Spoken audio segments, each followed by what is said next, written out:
بر سلام خدمت تمام بینندگان خوب شبکه مرکزی.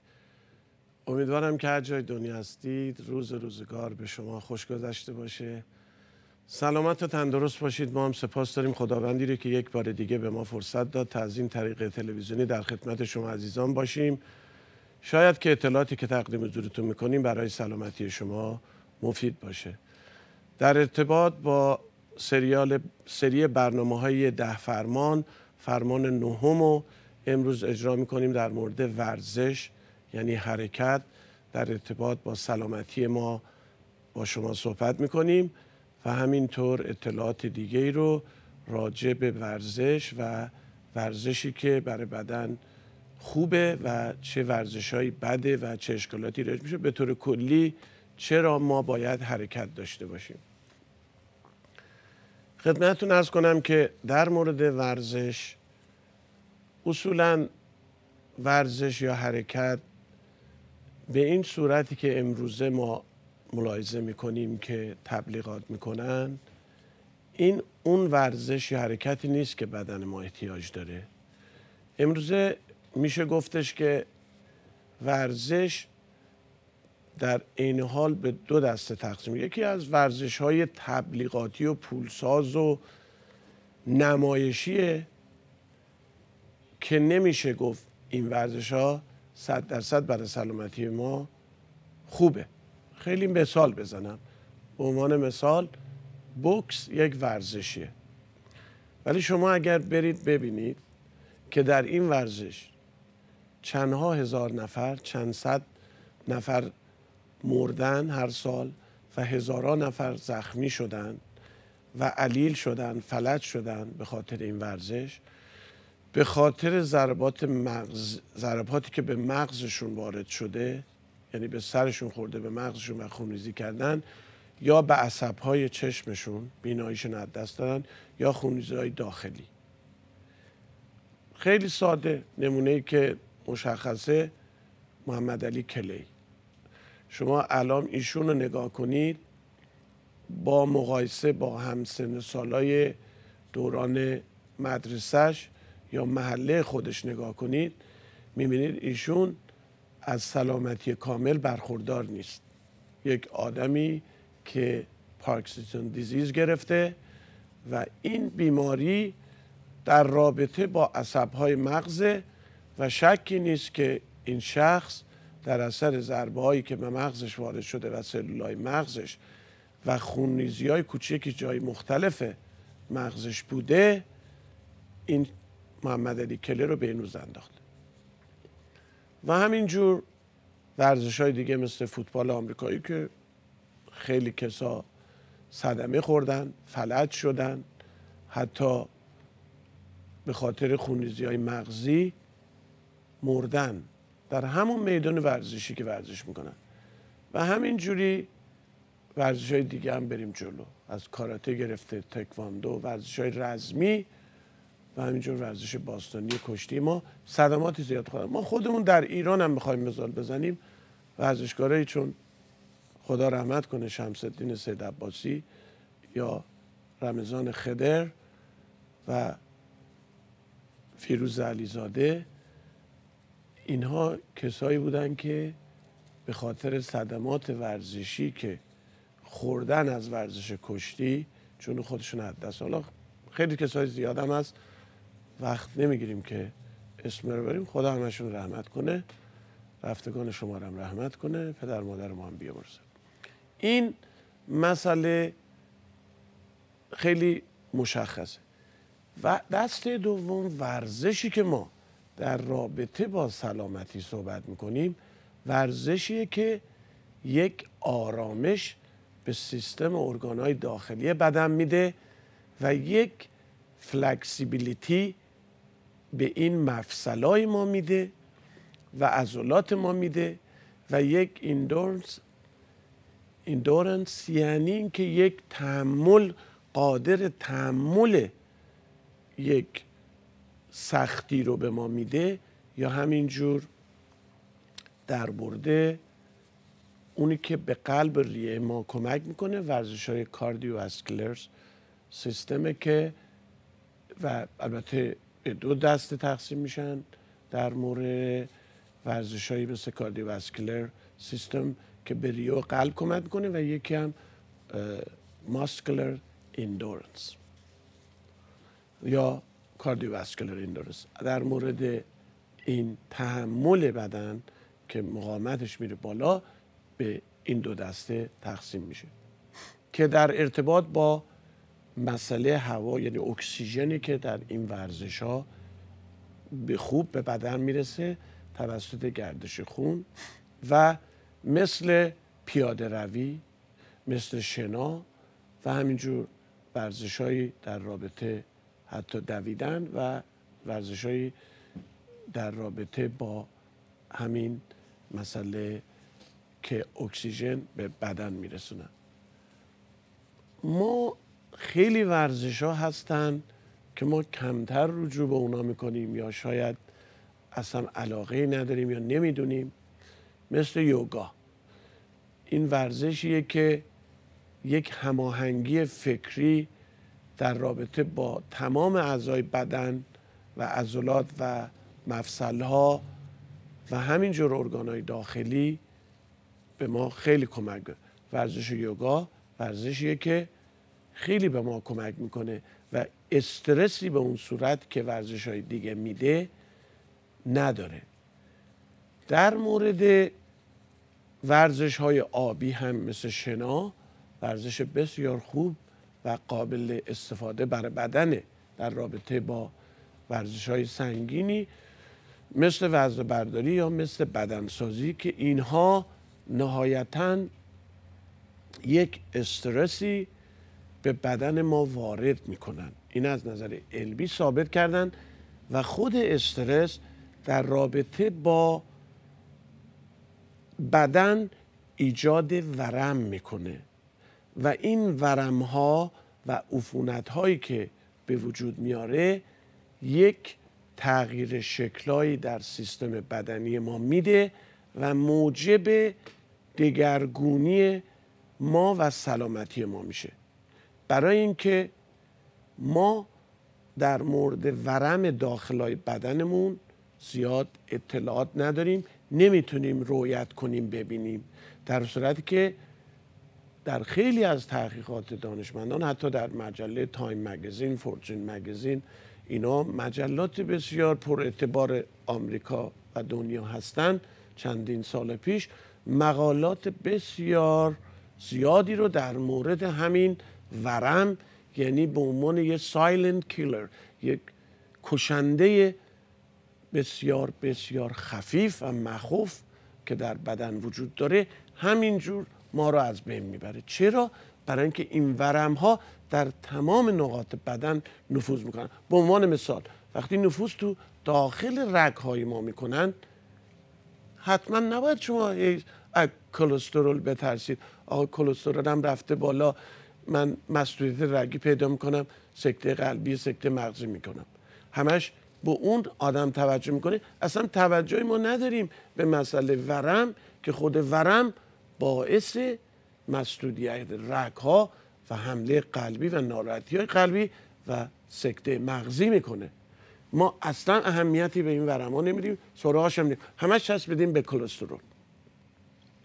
و این موردی که در رابطه با استرسی که گفتم ورزش‌های سنگین میاره و استرس رو در تقسیم بندی با مسائلی که در بدن موجب ورم میشه گذاشت. نمونه محیط زیست، پولوشن، سموم، رادییشن، آفتاب، اشعه آفتاب و همینجور ورزش زیاد کردن و تغذیه بدن، تغذیه بد، اینا همه در رابطه که همینطور استرس، اینها ایجاد ورم در بدن میکنن. همین سایلنت کیلر یعنی یک چیز کشنده مخوف خفیف در بدن، خیلی آروم آروم نفوذ میکنه بدون که ما متوجه بشیم، ما رو از بین میبره.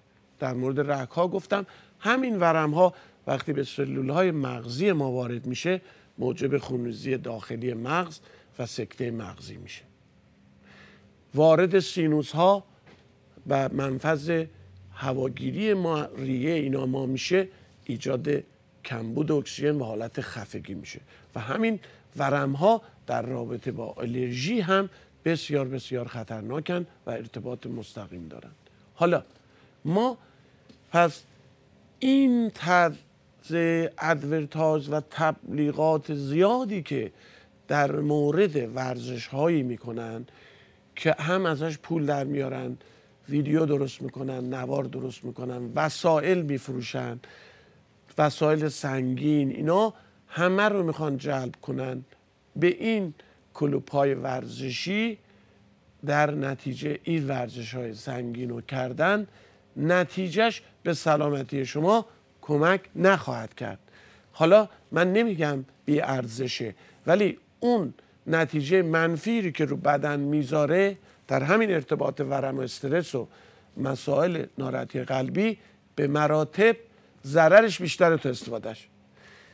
در کلام ورزش در ارتباط با سلامتی همین ورزش صبحگاهی است که ما بلند میشیم ورزش استرچ میکنیم، یعنی دستامونو تکون میدیم، بازی میکنیم که ارگانهای داخل بدنم خوبه. در مورد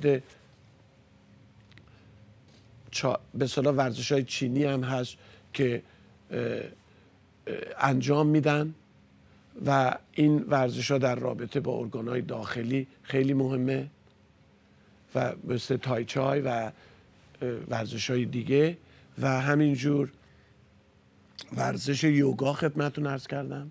اینا ورزش‌هایی که به ما کمک مثبت میکنن. یک حرکت، یک پیاده روی در یک فضای طبیعت پاییزی یا بهاری یا زمستانی یا پاییزی یا زمستانی و بهاری و اینها، این 30 دقیقه 40 دقیقه راه رفتن، این همون ورزشیه که ما راجبش در ارتباط با سلامتی روز کنیم. در حالت راه رفتن عضلات ما همه در حرکتن، دست‌ها، عضلات و همینطور این ضربان قلب و تنفسی ما به مراتب بالاتر میره از حالت این جایی که ما نشستیم استراحت کنیم. نتیجتاً اون مطلب گردش خون و اکسیژن بیشتری که باید به تمام بدن برسه و خود قلب، اینها انجام میشه و این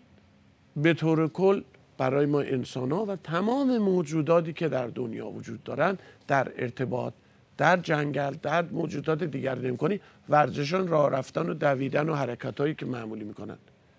تنها این موجودی که از این چیزا برای خودش اختراع میکنه و فلان اینا فقط انسانه. شما کدوم حیوانات روی زمین رو دیدی؟ اون ببری که اون همه عضلات داره، اون اسبی که اون همه عضلات داره، اون فیل، اینا مگه هلت کلاب دارن؟ اینا مگر ورزش‌های دمبلی میکنن؟ این حرفا دارن؟ نه. برای اینکه اصول طبیعی زندگی ما همینه که ما باید راه بریم، حرکت کنیم یا نرمش یا مسائل دیگه ای که در ارتباط با یوگا یا ورزش‌های دیگه که به ما کمک میکنه یا شنا ورزش‌های.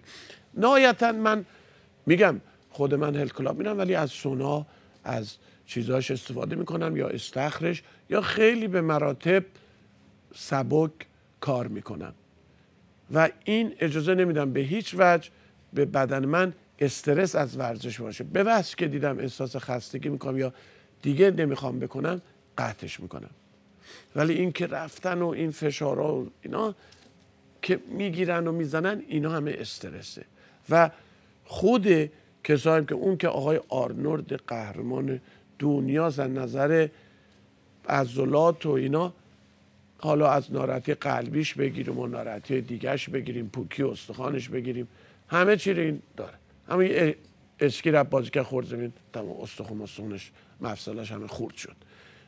وایپس هم که یه مقدار ناراحتی قلبی و چیزم که داشته رو قلبش.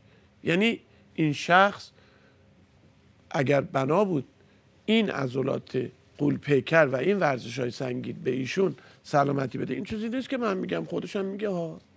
و اینه که پس ما اینا رو برای خودمون به عنوان نمونه نگاه میکنیم، به این نتیجه که من خدمتتون عرض میکنم میگن.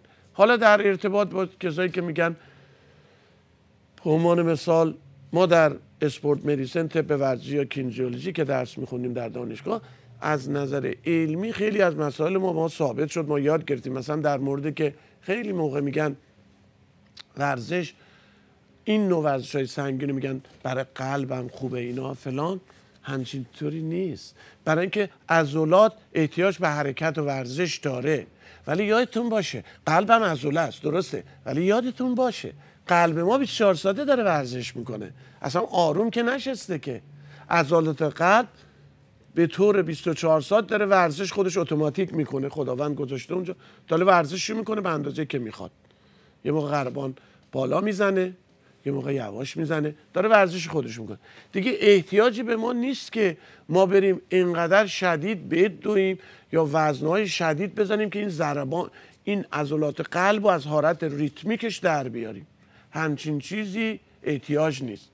حالا من از شما سوال میکنم، اون کسایی که 120 سال 136 سال عمر کردن یا بالای 100 سال میکنن تو دهکدا اینا هستن، اینا کسایی بودن که هلت کلاب رفتن، مثلا در فلان دهات عقب افتاد، یعنی ببخشید میگم عقب افتاد، منظورم از نظر دور بودن از تمدن مترقی امروزه، اون کسایی که اونجا زندگی کنن هلت کلاب دارن، اینجوری برنامه دارن، دنبل میرن میزنن، رو تردمر میدونن اینا. اونها هم هستن که بالای 100 و 106 26 سال هم عمر کردن، یک کدوم از اینا هلت کلاب نرفتن یا این ورزش ها نکردن، راه رفتن و کوهستان رفتن بالای کوهستان و اومدن پایین و اون کارهایی که باید بکنن، کشاورزی و دامداریشون. پس این همه مثالایی که ما آوردیم به شما باید اینو بقبوله، هم از نظر علمی هم از مسئله علمی هم که صحبت کردیم، این نباید حتی در مورد کسایی که ورزش‌های سنگین میکنن، اینا به مراتب، حتی خانوما که در رابطه، اینا به مراتب که در سنین بالا پوکی استخوان بگیرن، از یک خانوم یا آقایی که این نوع سخت ورزش نمیکنه به مراتب بیشتر امکان پوکی استخوان دارن. چرا؟ برای اینکه این استرس ورزش زیادی که اینا میکنن کلسیم از دست میدن، مخصوصا خانوما، و هیچ موقع این کلسیم رو جبران نمیتونن بکنن و این کم از دست دادن کلسیم به خاطر ورزش‌های شدید ناراحتیش پوکی استخوان در آینده است. حالا یکی بخواد بره جایگزینیشو با قرصای کلسیم کنه، اون که ثابت شده که این قرصای کلسیم اضافهش در مفصل‌ها ایجاد ناراحتی مفصل و در کلیه سنگ کلیه و ناراحتی‌های دیگه در مسدودیت رگ‌ها ایجاد میکنه.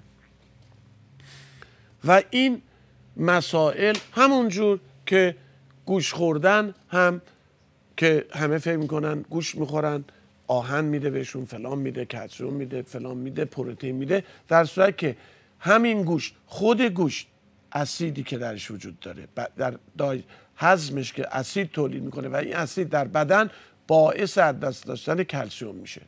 در مورد پروتئینش هم اینجور، پروتئین خود گوشت باعث میشه که یک حالتی در مورد درجه در مورد فسفر به اصطلاح با درجه فسفر با کلسیم به هم بخوره و این فسفر اضافه باعث از دست دادن کلسیم میشه، و یا خود چربی هایی که در گوشت هست در بدن با کلسیم ها با هم قاطی میشن و دفع میشن. این چربی های حیوانی خیلی از کلسیم ها رو در بدن نمیذاره جذب بشه، باش مخلوط میشه و از بدن دفع میکنه. و این نمونه های بارزیه که ما خدمتون عرض کردیم، از نظر علمی هم ثابت شده. یک بالرین که اون زیبایی و تعادل و بالانس و فلکسیبیلیتی رو در بدنش داره، اون عضلات ریز و قشنگی داره، اون حالتی که در هوا برای چند لحظه پرواز میکنه، این بالرین برید ورزشاشون رو ببینید. پس به این نتیجه ما میرسیم که اگر ما در مورد ورزش در رابطه با سلامتی خودمون، در رابطه با قلب و ریه و گردش خون و مسائل دیگه، خوشحالی خودمون بالا برد، ورزش هورمون اندورفین رو بالا میبره و نتیجه ما خوشحال میشیم و احساس کمتری از درد میکنیم و اینا همه نتیجهش از ورزش‌های بسیار سبکی که براتون خدمتون عرض کردم که برای ما همین یه پیاده روی 30 دقیقه‌ای یا یه حرکت‌های یوگایی همین برای شما بسه. هیچ چیز بیشتر از این احتیاج ندارید برای در رابطه با ورزش با سلامتی خودتون. حالا خدمتتون عرض کنم که در رابطه با ورم‌هایی که خدمتتونم عرض کردم که این ورزش‌های زیاد استرس ورم‌ها میاره در بدن، ما این ورم‌ها یکی از راه‌هایی که این ورم‌ها رو از بین ببریم دقت کردن به مسئله تغذیه است. یکی از روغن‌هایی که واقعا ثابت شده که کمک میکنه و این ورم‌ها رو از بین میبره روغن ماهیه.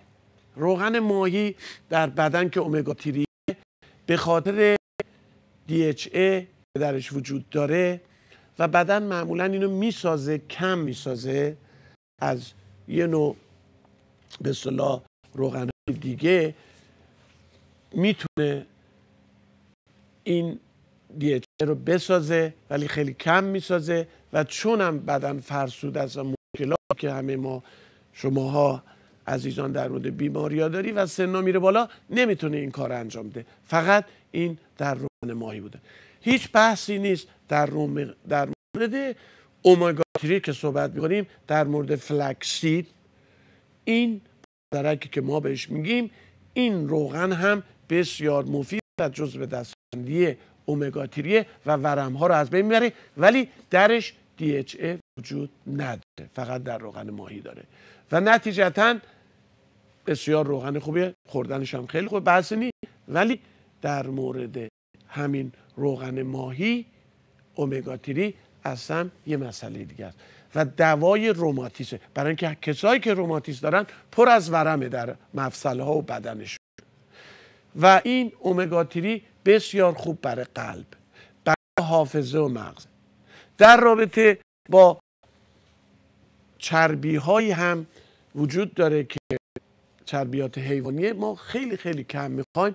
ببینید فرق اون نوع چربی های اشباع شده، زجرت فت میگن، اونها معمولاً برای نگاهداری ارگانا محکم نگاهداری و جاهایی بدن سفت احتیاج داره محکم کاری بکنه احتیاج داره، یا در مورد اینکه بدن بتونه ویتامینای ذخیره کنه درش، یا اینکه در مورد مقاومتش در مورد حرارت یعنی سرما و گرما استفاده میشه، خیلی کم بدن احتیاج داره. ولی این روغن نباتی ها به خصوص امگا 3 اینها برای فلکسیبیلیتی ارگان ها و حالت نرمش و نبودنشون و در رابطه با همه جا. حالا اگه میخوایم تو مغزمون بریم به اینکه آقا این امگا 3 مغز مال ماهی در رابطه با مغز چه کار میکنه، خیلی از نظر علمی به این صورته. مثلا شما نگاه کنید در مورد سلول های عصب های مغز که میخوان در ارتباط باشن، خب سلولا یک فرستنده دارن، یک گیرنده دارن و این بین فرستنده یک سلول با گیرنده یک سلول یک فاصله وجود داره، یک گپی وجود داره، زین پس همچین اسمی در خارجی بهش میگن.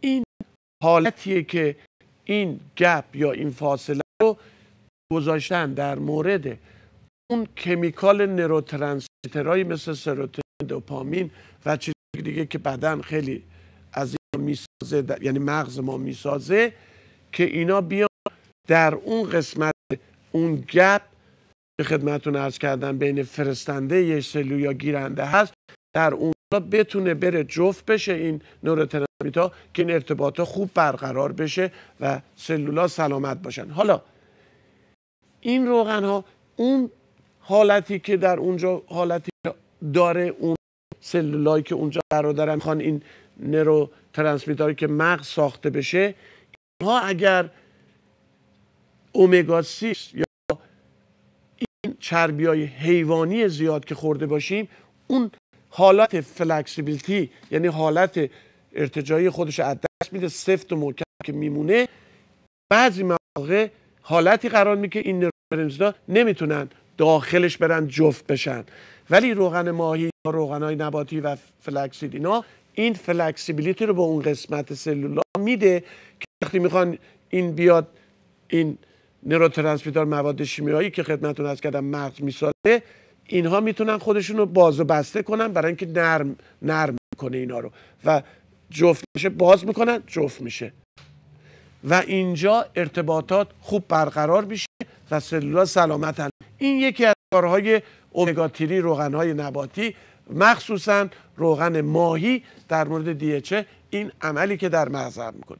حالا در مورد همین ورم هایی که خدمتتون عرض کردم به طور چیزای زیادی یا استرس که ورزش وارد میشه، ورم در بدن یا رادییشن ها یا چیز اشعه آفتاب، مواد شیمیایی و غذاهای بد و تمام سموم، اینا همه اینا که خدمتتون عرض کردم و آلرژی ها و اینهایی که در بدن ورم میارن در جای مختلف، این میشه.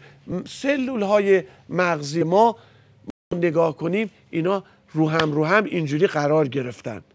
اینها زمانی که ما کمبود این امگا 3 این نوع روغن ها رو داریم و روغن هایی مثل امگا 6 که پرو اینفلاماتوری هستن، یعنی ورم ایجاد میکنن، اینها باعث میشه که این سلولا که میخوان رو هم بشینن فولد میشن، یعنی یه حالتی که به اصطلاح ورم که پیدا میکنن ناجور تا میشن و اینا خوب با هم ارتباط قرار نمیکنن که بچسبن و این تا شدن اینا یک گپ، یک فضایی رو باز میکنه و این فضا مهماندار باکتریا و مواد زاهده که در اونجا میرن جمع میشن و صدمه به سلولای مغزی میزنن که نهایتاً الزایمر یا پارکینسون و مسائل. این حسن خوبی این روغن ها مخصوصا امگا 3 مال روغن ماهی اینه که این سلولا رو قشنگ نمیذاره فولد، یعنی تا بشن، قشنگ هم میذاره. اینی که حالا این یه نمونه علمی که ثابت کردن دانشمند در رابطه این روغن ها گفت. حالا در مورد خود تحقیق کشورهای مختلف، انسانهای مختلف در این رابطه ها ببینید، به عنوان مثال 2 دانشمند دانمارکی که به اسکیموها به قطب شمال رفتن تحقیق کردن چطور میشه که اینا با اینکه اینقدر چاقن، بدنشون چربی اینا داره، اینا اصلا ناراحتی قلبی ندارن، مسئولیت رگی ندارن، سالم در ارتباط به کسایی که در جامعه وسترن هستن. دیدم فقط به خاطر اینه که اینا مصرف بسیار زیادی در مورد امگا 3 دارن، یعنی روغن هایی که از ماهی میگیرن، از خوردن ماهینا و اینا باعث ضد ورم هستن و کمتر امگا 6 یا چربی های حیوانی اینا مصرف میکنن که اونها باعث ورم ها میشه که خدمتتون عرض کردم. تحقیقی که در مورد اسکیموها کردن یا خود همین در مورد این بچه هایی که ADD دارن، یعنی یه حالت که پیش از حد اکتیویتی دارن، مشکل دارن، ناراحتی دارن، در آمریکایی‌ها زیاده. یعنی یک قرص هایی درست کردن به نام ریتالین که این ریتالین به این بچه های 8 ساله و 12 ساله که این مشکل ADD رو دارن، این مشکل رو دارن میدن. این بچه ها این قرص هایی که ساخته شده در دنیا، تمام دنیا 10% استفاده میکنه، 90% دیگه این قرص ها در آمریکا مصرف میشه، این بچه های آمریکایی میخورن و برای همینه این مشکل مریضی در بچه ها خود آمریکایی ها زیاده، بیش از حد و این فقط الا بلا ثابت شده به خاطر اینکه اینها بچه ها از کوچیکی شروع میکنن روغنهای امگا 6 که ورم میاره یا روغنهای چربی های حیوانی، اینا مصرفشون پیش از حده و در مورد روغن ماهی یا این امگا 3 اصلا کمه. اصلا میبینه همین بچه ها میگن I hate oil fish I hate fish، اصلا تو دهن چرا اینا رو بار آوردن. ولی بچه های اسکیمی که اینو نمیگن، میگن I love fish، یعنی چشم باز کرده ماهی خورده، چشم بسته ماهی خورده. ولی در اینجا چشم باز کرده مکدونالد و این فرنچ فرایز و کنتاکی تمام هیدروژنت، این چربی های مصنوعی و چربی های هیدروژنت که هیدروژن بهش زدن و جامدش کردن و میجوشه فرنچ فرایز و همبرگر و اینا، اینا دارن میخورن. و به قدری مصرف اومگا 6 یا این نوع روغنایی که ورم میاره در بدن، اینها زیاد. مسئله ورم در بدن و چیزی نیست امروز دانشمندا تحقیق کردن. 150 قبل از میلاد مسیح این مسئله ورم رو باهاش آشنا بودن مردم. چجوری آشنا بودن؟ به خاطر اینکه وقتی که یه زنبور یا یه چیزی نیششون میزد شروع میشد به قرمز شدن، بعد ورم کردن و بعدش گرم شدن و بعدش هم درد. و اینو در مورد مسئله ورم اون موقع میدونستن و چیز جدیدی نیست. و اینها در بدن، پس ما باید چیکار کنیم؟ ما باید در ارتباط ورم‌های بدنمون رو کم کنیم، حداقل اجازه ندیم. یه موقع یه ورم‌هایی میاد که دست خود ما نیست، به خاطر آلرژی هاست، آگاهی نداریم به چی آلرژی داریم میخوریم. اونم مبحثیه که باید در یه مبحثی صحبت بکنیم راجعش. باید این مسئله آلرژی به غذا رو هر کسی پیدا کنه در مورد خودش و اینا رو ازش دوری بجوه. خیلی از مواد اضافی که پرزیتیو یا هر چیزی ادیتیو، اینایی که به غذای بسته بندی میذارن، همه شامل آوردن آلرژی و مشکل ورم در بدنه. و اینها خب خیلی چیزا هست که اصولا یونیکه، دیدن خیلی بیشتر بهش آلرژی دارن، مثل استرابری، مثل شیر، مثل خدمتتون عرض کنم بادام زمینی، شکلات و خیلی چیزای گلوتن گندم. اینا چیزایی که زیاد دیدن مردم بیشتر بهش اصطلاح آلرژی دارن. و آلرژی هم غذایی هست که خیلی ها ندارن، خیلی ها دارن، کمتر افراد دارن. اینها باید واقعا پیدا بشه و بتونیم در بدنمون ورم ایجاد نکنیم. البته نهایتا خود بدن هم که ورم ایجاد میکنه خودش یه حکمتیه که جلوگیری از بیماری‌های شدید بکنه، جلوگیری از مرگ بکنه. برای اینکه اتفاقاتی که در بدن میفته ورم‌ها ایجاد نشه که بدن بتونه یه سلسله مراتب شیمیایی و اکتیویتی‌های خودش رو انجام بده برای مبارزه، اگر نشه بدن خاموش باشه، ما انسان حتی مرگش میادش. و در نهایت مثلا میشه مثال زد کسی که میفته پاش پیچ میخوره یا مثلا استخونش ترک ورمیره، اگر این ورمه نیاد اون قسمت که احساس درد نکنه، ممکنه ادامه بده به اون فشار رو پاش، رو مفصلش و ایجاد مشکلات زیادتری باشه. در رابطه با ورزش که فرمان نهمه که مثلا هم صحبتش که ما احتیاج داریم ورزش سنگین کنیم، عضلات بیاریم، در این حال بدن خود ما این عضله رو داره میسازه از مواد غذایی که میگیریم با همین حرکات روزانه و حرکت و راه رفتن. ما واقعا یه گول زدنه. اون عضله‌ای که بدن از ورزش‌های سنگین میسازه چجوری میسازه؟ آخه مگه این نیست که از نظر فرمول ساختن عضله ما به احتیاج به مینرال ها و املاح داریم، احتیاج به ویتامین ها داریم، احتیاج به پروتئین داریم، فایبر داریم. همه باید دست به دست هم بده، بدن شروع کنه عضله بسازه. یا خود بدن که استخوان میسازه یا خود بدن که پوست رو میسازه، سلول ارگان میسازه، اینا از مواد غذاییه. خب حالا این خود بدن داریم میسازه. من میخوام نهایتا بگم این نوع ساختن طبیعی عضله که بدن میسازه راهیه که باید باشه. اون نوعی که ما ورزش میکنیم که عضله میسازیم بر اثر خونریزی عضلات، یعنی فشارهایی که وارد میشه به این عضلات و اون مویرگ ها در عضلات خونریزی پیدا میکنن و زخم میشن و ورم میکنن و این زخم و ورم باعث کلفتی عضلات میشه.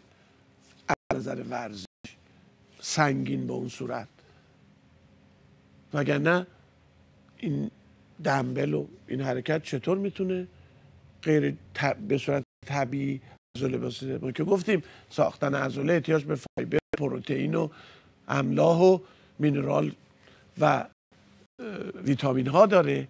این مسائل داره که بدن باید بسازه. حالا چطور ما صحبت این مسئله رو میکنیم؟ اینی که البته اینهایی که ما میگیم این نیست که ما تشویق بکنیم کسی رو نه به هلت کلاب، نه، هلت کلاب ها خوبن، از ورزشیشون وسایل بسیار ملایمشون و به هر حال مربیایی که اونجا وجود دارن در مورد فلکسیبیلیتی عضلات و نرمشاشون استفاده کنیم، در مورد یوگاشون، دوچرخه سواریشون و همینجور ورزش های دیگه ای که دارن ازش استفاده کنیم و سوناهاشون برای عرق کردن و همینجور سموم خارج کردن، اینا از اسپاهاشون استفاده کردن بسیار محیط خوبیه، باید رفت. ولی نهایتاً اینی که من خدمتتون عرض کردم در مورد رابطه ورزش با سلامتی، اون مسائلی که خدمتتون عرض کردم. حالا در مورد این اومگا 3 در بدن اصولاً ما خیلی مواقع اشتباهاتی در مورد مریضی های خود میکنیم. من مثال ما با یه بیننده که کار میکرد تحت نظر ما بود، خدا رو شکر خوب شد. یه مشکلی که ایشون داشت این بود که همش میگفت من زانوهای پام ضعیفه، میدونم مشکل مفصلی یا روماتیسی ندارم، جوونم بود، گفت ولی همین زانوهام احساس میکنم ضعیفه، 4 تا قدم ور میدارم مثلا ضعیفه، پاهام ضعیفه، اصلا بعضی موقع کشیده نمیشه. و یه مقدار اطلاعاتی که دیدیم، بعد دیدم که این ریزش مو هم داره. همزمان صحبتی که با هم میکردیم، در اطلاعات که میداد، متوجه شدم که حتی گفت بعضی موقع صدای عجیب غریبه هم تو گوشم میامد. من علائمی که در هم گذاشتم و بعد از اون پرسیدم که کمرت چطوره؟ گفتم کمر پایینم هم خیلی درد میکنه، لویر بکم. دیدم این زانوش ضعیفه، پاهاش هم یه ضعیفه، صدا هم تو گوشش داره، از این ورم کمر پایینش هم که درد میکنه، موهاش هم که داره میریزه، همین علائم داره. اینا رو من همه رو سرهم کردم. این علائم درست علائمی که کسایی که مشکلات کلیه و قدرت فوق کلیوی دارن ایناشون ضعیفه. دیدم این شخص استرس زیادی هم که داره فوق کلیویشو خراب کرده و کلیهش هم خرابه به خاطر همین رژیم بعدش و مقدار کلسیوم‌های غیر ارگانیکی خورده بود و مشکلاتی که این کلیه و فوق کلیوی قدرتش بود. این دو تا مشکل داشت. ما شروع کردیم بازسازی و تقویت و پاکسازی این دو قسمت و ورزشایی که من خدمت عرض کردم. گفتم فقط راه برو تو شنا قوطه ور شو، برو ترامپلین بگی جامپ کن و همینطور اومگا 3 زیاد دادیم و توی یک جوس تراپی اینا گذاشتیم. باور فرمایید هفته پیش که به من زنگ زده بود گفت من بسیار انرژی دارم دیگه، درد ندارم، احساس نمی کنم پاهم حرکت نمیکنه، ضعیفم، حالا میتونم حتی 2-3 مایل هم راه میرم نشون. قبلا 200-300 متر میرفتم خسته میشدم، الان 2-3 مایل دارم میرم. و اینجا برمیگرده به همون اندورنس که خدمتتون عرض کردم. بدن ایشون قابل تحملش عضلاتش نسته قابل تحملش رو به دست بیاره به خاطر که اون مشکلی که ایجاد شده بود از بین رفته. حالا شما حساب کنید اگر نشه تشخیص ریشیابی داده بشه، حالا شما هم که بیننده ما هستید اگر همچین سلامتی داریم. ما اتفاقا خیلی خیلی دوستانی که با ما تحت رژیم غذایی بودن و خدا رو شکر همه خوب شدن. ما اینجا حق و حقوقی داریم بیام اسم کسی بگیم نه یه چیز محرمانه است، یه چیز کانفیدنتالیه، ولی خب خیلی کسا خودشون دوست دارن میان میگن یا به ما میگن، ولی ما این فقط این نمونه ها رو میگیم، هیچ هم نمیخوایم پوز بدیم، که فقط میخوایم شما هم که اگر در این رابطه ها اینجوری مشکل دارید یه توجهی به کلیه و قدرت فوق‌العاده‌تون بکنید. هی دنبال این نرید که من این قرصه رو بخورم انرژی بگیرم اینو بگیرم. نه، مشکل شما امکان داره، امکان زیاد داره این باشه. اینه که در رابطه با بدنی که من بهتون صحبت میکنم، این بدن خودش رو شفا میده. فقط چیزی که اما میخواد این که آقا تو رو خدا دخالت نکن زیاد خارج. دو این که مواد غذایی طبیعی که طبیعت به من بده. مادر نیچر اند گاد. همین ستا رو در نظر بگید و اینها به من بده، من کار خودم میکنم. اون کسی که میخواد بیاد دخالت کنه یا از خارج به بدن، اول از این باید خودشو، قدرتشو، اون قابلیت خودشو با بدن ما بیاد مقایسه کنه. من میگم این بدن، این مثلا شخص مورد نظر که میخواد دخالت کنه از خارج بدن رو هماهنگ کنه، من میگم بدن ماست که داره خون میسازه. آقا محترم، شما هر عنوانی دارید، شما میتونید خون بسازید. همون موادی که ما میخوریم، مواد غذایی، پروتئین، آهن و چیزایی که احتیاج داره خون رو بسازه، آب و فلان اینا، بعدا خودش میگیره خون میسازه. شما این قدرت دارید، همینا رو ما به شما بدیم، لبو بدیم، نمیدونم گندم بدیم، اسفناج بدیم، آب بدیم فلان، شما با اینا خون بساز. اگه تونستی خون بسازی، ما همین مواد غذایی که به بدن میدیم استخوان میسازه، به شما هم میدیم، شما برای استخوان بساز. ارگانی مثل کلیه میسازه، شما برای یه کلیه بساز. شما برای این کارهایی که بدن داری میکنه برو بکن. میتونی؟ اگه تونستی بعد کار بدن دخالت کن. اگه نمیتونی چه کار داری به کار بدن دخالت میکنی؟ بدن رو باید بهش رسید از نظر تغذیه درست، حرکت، ورزشی که گفتم و منتالیتی، تفکر، استرس و منتالیتی، فکر درست و مغزمون رو درست کردن، همینا. و مغز درست هم در رابطه است. ما هیچ موقع ما اومدیم نشستیم بگیم آقا جون ما میایم میشینیم میگیم که آقا یه چارخونه بکشید، یه جاشو بذارید ورزش. چقدر شما ورزش میکنید؟ یه زلشو بذارید کار، چقدر کار میکنید؟ یه زلشو بذارید سوشیال اکتیویتی، یعنی فعالیت اجتماعی، روابط اجتماعی چقدره، با خانوادت، با دوستت، رفت آمدت. ورزش چقدر میکنی، کارت چقدره، روابطی که پایینشو خیلی مسئله مهمیه. پایینش مسئله اسپریچوال. حالا اگه من بگم از نظر اسپریچوالی بگم، یعنی در رابطه با خدا و دینهای خودتون و پرکتیس های دینهای خودتون، یهو فلان خانومه میدوی میاد مثلا میگه این راجع به اسپریچوال یه ذره دین صحبت کرد، مثلا اینجوریه اونجوریه شده. یعنی من میگم یه خانومی چند هفته پیش زنگ زد ما که آره، البته صداش هم دارم، یعنی مثلا گفت آره شما مثلا زیاد راجع به خدا اینجوری دین صحبت میکنی، اینجوری اونجوری، چیزایی بر خود بافته بود، در صورت که مسئله اسپریچوال یه مسئله عرفانی بودن، حالا میتونه در رابطه هر چیزی باشه، مهم.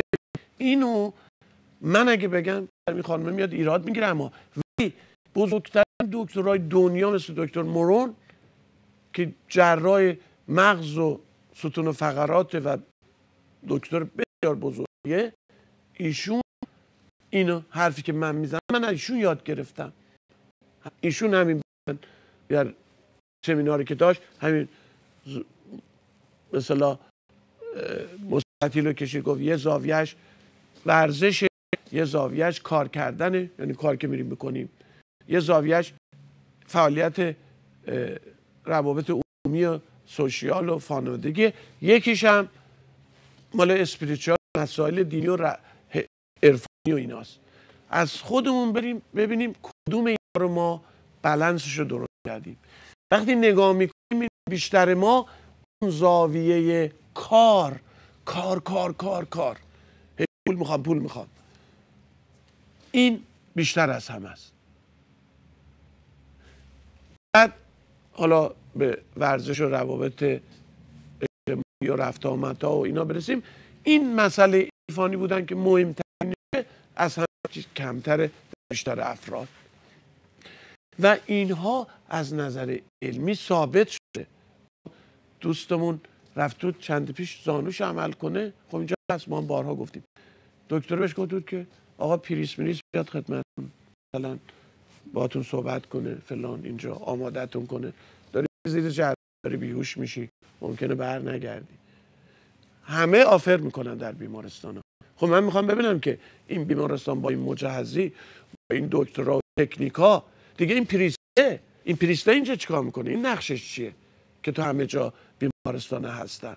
اینا نقششون چیه؟ پس آوردن اونجا گذاشتن، پس میدونن که کار میکنه. گفتم در خیلی چند برنامه گفتم اومدن رفتن توی در همین آمریکا از نظر تحقیقات در بیمارستان رفتن چندین 500 تا بیمار رو جدا کردن، رفتن به 500 تا اولیه گفتن که آقا ما در این حالی که جز مداوا اینجا هستی، بر شما هر شب هم دادیم دارن دعا میکنن که خوب بشه.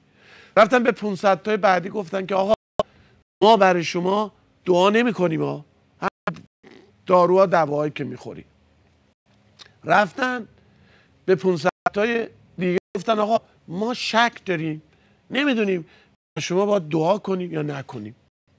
بعد این مدتی اومدن آمارگیر کنن که کدوم اینا بیشتر زودتر شفا پیدا کرده، دیدن به اونایی که گفتن ما به شما دعا میکنیم خیلی زود شفا پیدا کردن. به اونا هم که گفتن خب دعا نمیکنیم، اونا هم شفا پیدا کردن. اون دسته‌ای که گفتن شک داریم، نمیدونیم دعا کنیم یا نکنیم، اونا بیچاره‌ها زیاد خوب نشد، حالشون خرابتر هم شده. یعنی شک و استرس رو در دل اونا انداخت که یارو که نمیخوان به ما دعا کنن، نمیدونم میکنن یا نمیکنن. و در مورد خودتون و اعتقادات خودتون هم همیشه قوی باشه. به هر چی که اعتقاد دارید کم باشید، با اون اعتقادتون اجازه ندید یکی با یه برنامه‌ای که میاد درست میکنه بخواد 50 سال 40 سال اعتقادات شما رو به هم بزنه، یا با یه کتاب نوشتن، با یه مقاله محکم بچسبید و بهش اطمینان داشته باشید. به شما کمک میکنه. ما باید به یه چیزی وابستگی داشته باشیم.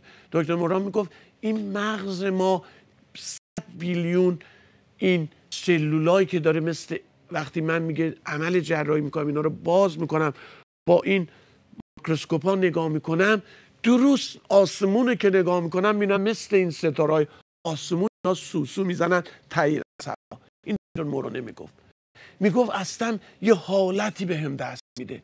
آمریکایی هم هستا، مسیحی هم هستا. بعد میگفت نگاه میکنم میبینم در آسمونم رقم ستاره و کهکشان 100 بیلیونه. میگن اینجوریه در مغزم اینا. چه رابطه عددی هم نزدیکن با هم، قیافی هم که اینجوری. این دکتر مورانه میگفت من خودم یک آدم بسیار عرفانی هستم. دکتر جراح معروف دنیا، انقدر جراحای جوون و این میره تعلیم میده، بیشتر بزرگترین فوتبالیست‌ها هم تحت جراحیشون هستن و خودش هم بشم حتی انگشتر سوپربال، این تیم استیلر فوتبالیست آمریکایی مال اونا بود، بهش هم دادن هدیه. این شخص اینجوری صحبت میکنه در رابطه با خدا و عرفان و دین و اینا که میگه چقدر به ما کمک میکنه. شما وقتی که غذا میخورید یه روز، اگه با عصبانیت بخورید، اگر با ناراحتی بخورید، خب مسلما چی میشه؟ دایجستشن، هضم غذای شما خوب کار نخواهد کرد. هورمون هایی که باید وارد بشه، اسید هیدروکلوریدی که باید تولید شه، آنزیم هایی که باید تولید شه، ناهماهنگی پیدا میکنن، هضم غذا به هم میخوره. به خاطر عصبانیت. ولی وقتی که بخواید قبل از غذا یه آرامشی به خودتون، نفس عمیقی بکشید، دستاتون رو یه دعایی بخونید، بعد غذاتون رو بخورید، ببینید چقدر میچسبه و چقدر راحت‌تر هضم میشه. ما که نمیگیم، دانشمندان ثابت کردن در خیلی جای دنیا، میگن آقا کریستال یعنی یخ، آبی که یخ کردن مولکولاش به کریستال شده، یخ شده، میگن وقتی میرن جلوی این صحبت از عشق و عرفان و محبت و حرفای خوب خوب میزنن، این رنگه بسیار بیوتیفوله. وقتی میرن صحبت هیت و تنفر و نگرانی و دودلی و جنگ و کشتن و صحبت میکنن جلوی این یخه، رنگ این یخه عوض میشه، یه حالتی میشه. حالا به هر زبونی هم میخوان در موردش بگن. اینو دانشمندان میگن، نوشتن تو کتاب، انجام دادن. من خودم شخصا ندیدم ولی خیلی جا مقالهاشو شاید شما خوندید، گفتن که یک کلام میتونه مولکولا رو عوض کنه. در بدنمون هم میبینیم میتونه این کار کنه. یه نفر میاد به شما یه چیزی میگه، اینقدر شما رو میسوزونه، اینقدر وارد اعصابتون میشه، اینقدر استرس میده، غدد فوق کلیویتون شروع میکنه به ترشح ادرنالین و کورتیزول و اینا، فعالیتاش هی زیاد میشه و در معرض اینجور افراد زیاد قرار میگیرید. هی اونا زیاد فرار میکنه، نتیجهش ضعیف میشه، بعد یهو پات سست میشه و ضربان قلبت میره بالا، تنفست به هم میخوره و در ضمن پات هم ضعیف میشه، به خاطر یک کلام زشت و ناجور از شخصی که به شما وارد میشه. سیستم شما به هم میخوره. این شده و هست، خودتون بارها بهتون به سرتون اومده و پس اینها از نظر علمی هم ثابت شده. پس ما یه ذره بیایم به خودمون فکر کنیم، بگیم آقا آیا ما در مورد این مستطیلی که من خدمتتون عرض میکنم، این ذل روابط خانوادگی، آیا با خانم و بچه هم دستشویی گرفتم توی پارکی برم قدم بزنم، یه سینمایی بریم فیلم خنده‌دار ببینیم، با هم دستجمعی تو سینما بخندیم، بعد بریم یه رستوران خوب سالادی، حالا چل کبابی، غذای ایرانی، هر چی دوست دارید بشینیم اونجا بخوریم و اینو مرتب انجام بدیم. این زاویه مستطیلتون چطوریه در مورد حرکت و ورزش و راه رفتن و شنا کردن و قدم زدن؟ این ظل مستطیلتون چجوریه؟ کوتاست؟ کوتاه‌تر داره میشه؟ اون ظل مستطیلی که در مورد کار کردن همش کار، اون چطوریه؟ و اون در مورد ظل پایینی، اون خدمتون خط پایینی مستطیل در مورد عرفان، اونتون چطوره؟ آیا تا حالا نشستید بشینید با خداتون راز و نیاز کنید، بشینید یه ارتباطی برقرار کنید، درد دل کنید، چیزی ازش بخواید، چیزی بهش بدید، محبتتون. مسیحا میگن خدا محبته و محبت در قلب ماست، یعنی خدا در قلب ماست. حرف قشنگیه، مسیح گفته. و خدمتتون عرض کنم که در مورد این بدن ما در ارتباط با مسائلی که دست خود ما هست، ما واقعا میتونیم خیلی از مشکلاتمون رو درست کنیم.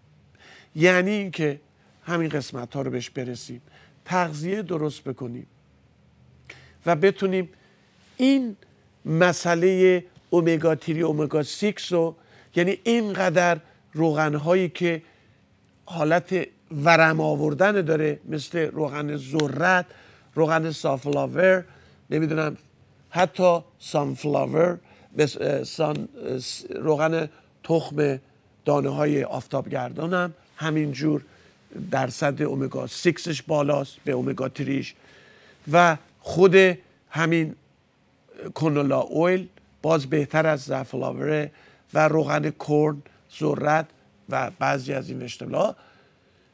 اینا رو دقت کنیم و در مورد مثلا ورم آوردن در سیستم، حالا از نظر علمی بگم، این گوش خوردن، رکادونیک اسیدی که داره در بدن، این باعث یک تحریک کوآکس-1 میشه که این کوآکس-1 که میاد تحریک میشه، میاد اون هورمون مثل هورمون پروستاگلاندین 2 که این بدن میسازه مخصوص ورمه، اینو زیاد ایجاد میکنه که به موقعی که ما احتیاج داریم، گفتم پامون پیچ میخوره یا استخوانمون میشکسته، ما این هورمون احتیاج داریم که ساخته شه، اونجا بره و ما بتونیم شفا پیدا کنیم، بیشتر صدمه نزنیم، موبیلایز کنیم، یعنی نگرش داریم، فشار روش نریم. ولی خوردن زیاد باعث میشه که این کوکسمان فعالیت زیادی داشته باشه، پروستاگلاندین 2، این بیشتر بدن شروع کنه ایجاد ورم‌های زیاد در جایی که ما نمیخوایم، داخل رگ‌ها، تو قلب، تو مغزا، تو ریه و همه جا بره و اشکالات ایجاد کنه. ولی در مورد این روغن مایی اینطور نیست. اون جلوی اکتیویتی پیش از حد کوکسمانو، حالا اینا اسم میگن دیگه، خودشون گذاشتن، میگیره که اون پروستاگلاندین 2 رو زیاد نسه، ولی برعکس میاد پروستاگلاندین 1 و 3 رو میسازه. البته همچون زیاد هست ادامه داره، ولی ما 1 و 2 3 شو کار داریم.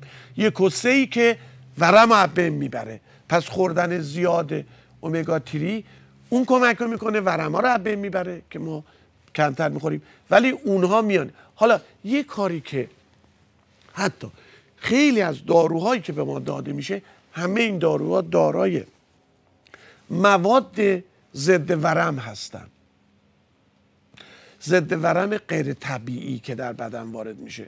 فرقش اینه که این داروهایی که ضد ورم مثل وایکسی که اومده بود تو بازار خیلی ها رو کشت که به روماتیسیا میدادن، اینا میدن در داروها میاد، اینا کارشون اینه که میاد اکتیویتی کوکسمان رو کم میکنه، همین کاری که مثلا روغن ماهی میکنه به صورت طبیعی، میاد کم میکنه که این پروستاگلاندین، این هورمون شماره 2 رو که ورم ایجاد میکنه در بدن رو جلوشو بگیره بسازه و این خیلی کمک هایی میکنه. ولی اینجا یه مشکلی داره، نیکی غیر طبیعیه، از گفتم این آقای خارج داره میده، به کار بدن دخالت میکنه، بدن کانفیوز میشه، در این حال میاد که اون استاپ میده، یعنی نگه میداره اون پروستاگلاندین ساخته بشه. از اون برم پروسایکلین یک هورمون طبیعی موادیه که خود بدن داره میسازه که مرتب کنترل کنه خون ما رو رقیق نگه داره، نذاره غلیظ بشه. اون بیچاره هم میگیره خفش میکنه، نمیذاره ساخته بشه. بعد اینجا چی میشه؟ ما لخته خون ایجاد میشه در بدنمون و بعد سکته مغزی میکنیم، میبینیم نمیفهمیم چیه.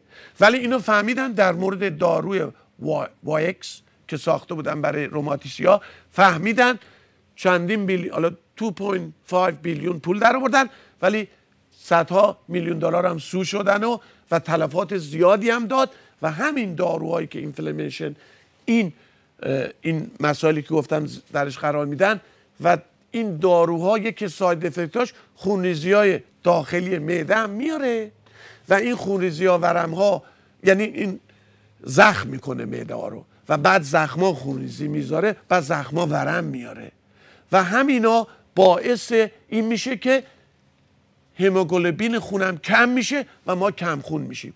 حالا هی میایم میگیم آقا طرف کم خونه، میگه آقا اینو بخور دیگه، لبو بخور و نمیدونم کشمیش بخور، اینا خونسازن و شراب بخور و فلان فلان کن. هی این آقا میخوره میگه آقا من نمیسازم. بابا میسازه بدن، ولی شما اینجوری داری از دست میدید. یعنی معدت زخمای کوچولو پیدا شده، خونریزی داره هی میکنه بدون که خودت خبر داشته باشی و هی داری از دست میدی و دلیلش رو میخوای ریشه یابی کنی، میای از این داروی شیمیایی پیدا میکنی بهت دادن. حالا که نمیتونی پیدا کنی، کسی هم بهت نمیگه، هی فرعی ما داریم میریم. بابا ریشه یابی باید باشه، یک کاری که میخوایم ما پیدا کنیم اشکال کجا، بیماری مریضی ما چیه، باید ریشه‌شو درست پیدا کنیم بسوزونیم، نه فرعی بریم. فرعی به بیراهه میخوریم و اینا همه بوده در ارتباطات. و خدمتتون عرض کنم که همه اینا رو که ما میگیم باید مواظب باشید و تغذیه سالم کنید، نذارید مریض بشید که این همه گرفتار این قرصا بشید. ولی همه اینا رو که ما میگیم هیچ دلیلی نیست که ما کسی رو بخوایم تشویق کنیم دکتر نره آزمایش نده. نه، همیشه باید دکترتون برید، آزمایشاتون برید، تحت نظر باشید، ولی آگاهی خودتون رو در این مورد دارم ببرید بالا و از این راه ها بیشتر به خودتون کمک کنید و این مسائل رو در نظر بگیرید. در اینجا ما به پایان برنامه می داریم میسیم و فرمان نهم هم به سلامتی تموم کردیم. فرمان دهم هم که تموم کنیم، این تیپ های فرمان 10 فرمان ما بسیار آماده میشه و انشالله برای کریسمس، برای هدیه دادن به شما عزیزان و شما به دوستانتون، به فامیلتون هدیه بدید و این نگاه کنید. خدا وکیلی این برنامه رو ببینید، چیزی ازش یاد گرفتید، اطلاعاتی بهتون رسیده که نمیدونستید، کمک میکنه. بدونید همه این تیپا به همین صورت خواهد بود. من وجدانم قسم میخورم که با اطلاعات خودم، با تحصیلات خودم میدونم این اطلاعات به شما کمک میکنه. مثل اون 5 تا اولی که جوسگیری در رابطه با فشار خون و کلسترول و فشار و پاکسازی کبد و کاهش وزن ما دادیم به خیلیا با اون تیپا شفا پیدا کردن. به ما هم زنگ زدن، تشکرم کردن، به ایران هم خریدن فرستادن. خدا شاهده همشون هم صداهاشون و اطلاعاتشون هست. ولی گفتم احتیاجی نیست ما وقت برنامه‌مون رو با اینا بگیریم و این دوستان همه جا هستن، خدا حفظشون کنه. و دوستانی هم که میخوان با ما تماس بگیرن، مشاوره داشته باشن یا از محصولات طبیعی ما، از همین روغن ماهی که ما برای بچه‌ها هم داریم، الان به صورت به اصطلاح گامی بر اومده که بچه‌ها میجوان، همینجوری که میجوان آب میشه تو دهنشون میخورن، چون بچه‌ها مشکل دارن با طعم روغن ماهی، دوست ندارن زیاد. اینا رو میدید میخورن بچه‌هاتون. بچه‌ها خیلی احتیاج دارن حافظه‌شون خوب بشه.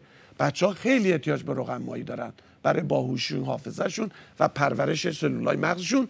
داریم ریگولاری هم که ما فیش اول رو داریم که من واقعا میگم همیشه خودم با خودم هم میخورم و یک نوعش هم با کوانزایم کیو10 که برای قلب خوبه و برای انرژی خوبه. یک آنزایمیه که بعدا معمولا کیو10 و کوانزایم کیو10 کمتر سن میره بالا، کمتر میسازه. اون نوعش هم با فیش اویل رو داریم. دیگه از عسل طبیعی اون صحبت کنیم که ما این ماه سولدات شدیم، حالا ماه آینده هم انشالله چیز میشه، چون محدودیت داریم.